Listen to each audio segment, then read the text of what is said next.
C'est en noir que Jean-Toby Honte franchit le seuil du Conseil national de la communication ce 1er août, marqué par la perte de Suzanne Kalalobé.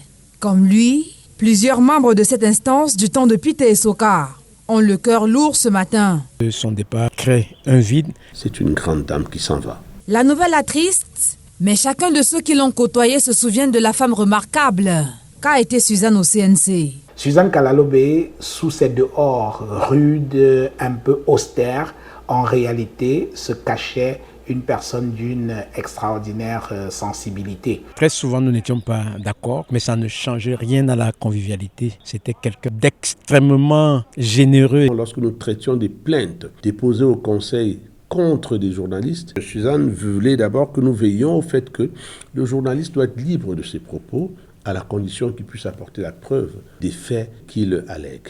La journaliste, qui a rangé sa plume à l'âge de 71 ans ce 1er août, était surtout reconnue pour son caractère affirmé.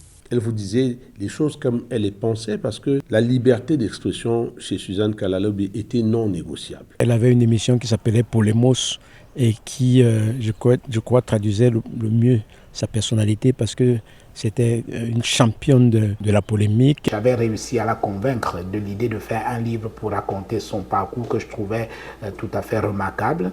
Et elle ne voulait pas le faire elle-même, mais finalement, elle a consenti à ce que j'écrive pour faire sa biographie.